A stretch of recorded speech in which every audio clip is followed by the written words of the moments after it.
कि बिहार की आवाम ने बैरिस्टर साहब पे विश्वास किया। बिहार की आवाम ने हिंदुस्तान को मैसेज देने का काम किया है कि हिंदुस्तान को ज़रूरत है बैरिस्टर असदुद्दीन ओवैसी की। इस 2% जिसके मतदाता हों उसे तो आप डायरेक्ट डिप्टी सीएम प्रोजेक्ट कर रहे हो। जिसके 2% मतदाता उसे 30-30 सीट आप दे रहे हो चुनाव लड़ने के लिए। और जहां 20% की आबादी हो वो 6 सीट आपसे मांग रहा हो, उसके बावजूद आप क्यों नहीं देना चाहते?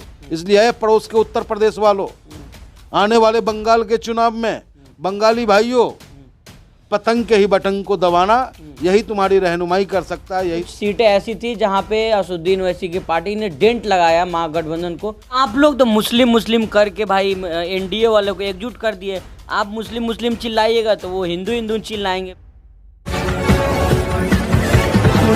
नमस्कार, मेरा नाम है राशिद कमाल। हमारे साथ पंडित मनमोहन झा गामा जी हैं।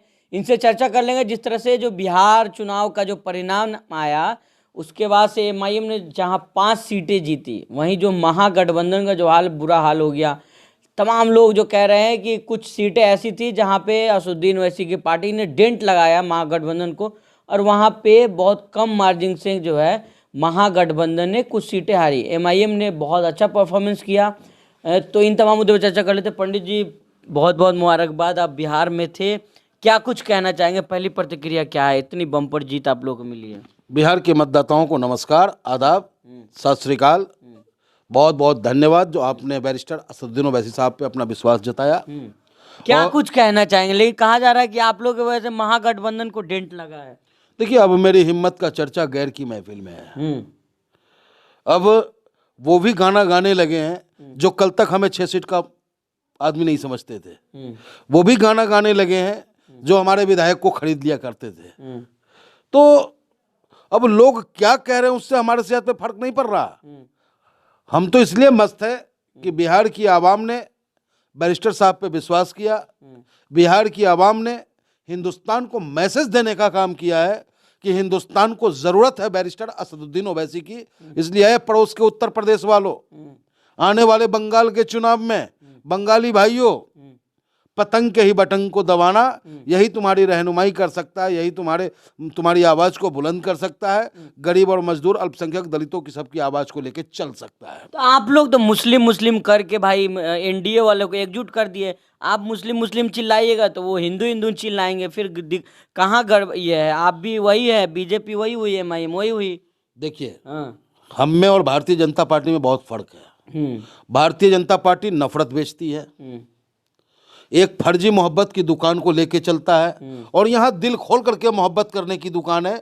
यहाँ अगर आप पंडित हैं तो आपका सम्मान है, ठाकुर हैं तो आपका सम्मान है, दलित है तो आपका सम्मान है, आप हिंदू हैं, सिख हैं, ईसाई हैं, कोई फर्क नहीं पड़ता। बस आप अच्छे इंसान हो, आपका स्वागत करता है ऑल इंडिया मजलिस इत्तेहादुल मुस्लिमीन।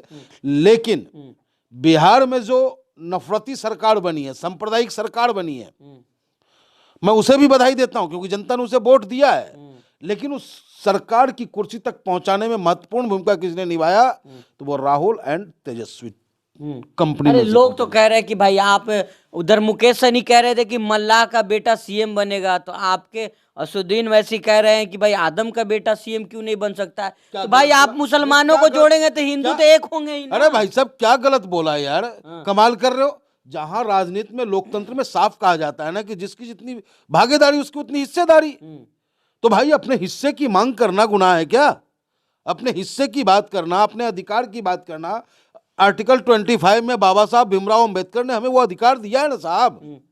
तो हम अपने अधिकार को ना मांगे, हम अपने सर को झुकाए रखे? कब तक हम दरी बिछाने का काम करेंगे? बिहार की आवाज ने कह दिया, जैसे कि अंग्रेज भारत छोड़ो बिहार से शुरुआत हुई थी, वैसे ही कह दिया कि फर्जी सेकुलर पार्टियों बिहार छोड़ो। अब दिल्ली रास्ता नजदीक मिलेगा, अब देखना बहुत जल्द। अरे तो आप लोग जो बयान दिए कि आदम का बेटा सीएम बनेगा, तो अगर वो कहें कि श्री राम का बेटा सीएम बनेगा तो फिर दिक्कत कहाँ है आप लोग को? तो फिर वही हुआ ना। कहाँ हमने विरोध किया कि श्री राम का बेटा बने? तो विरोध कर रहा हूं मैं? अरे भैया, मैं तो अपनी बात कह रहा हूं ना।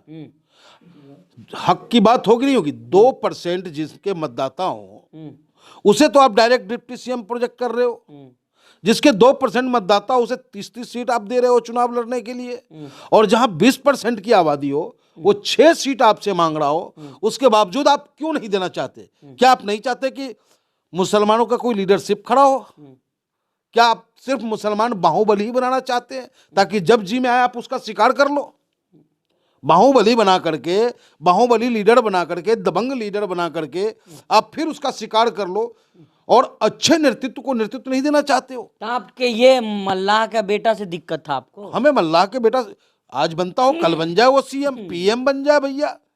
अरे बिहारिया ना बनेगा, डीएम बनिए हो कि सीएम बनिए हो कि पीएम बनिए हो, बना कोई दिक्कत नहीं के, लेकिन जेकर जे अधिकार बा वो अधिकार ओकरा के मिले के चाहिए। यही लड़ाई ऑल इंडिया मुस्लिमीन जे बा लड़ रहल बा और 100% रउआ के विश्वास दिलावत तनी कि जोन तरीका से सीमांचल के जनता हमारे नेता पर विश्वास जतैल सा। अरे हिंदी में बोलिए, कोई बात नहीं, आप दिल्ली आ गए हुए हैं। अरे हम बिहारी नो हैं, समझते नहीं हैं आप बात को। जो अपने माटी को भूल जाए, जो अपने मातृभाषा को भूल जाए, समझिए कि वो खत्म।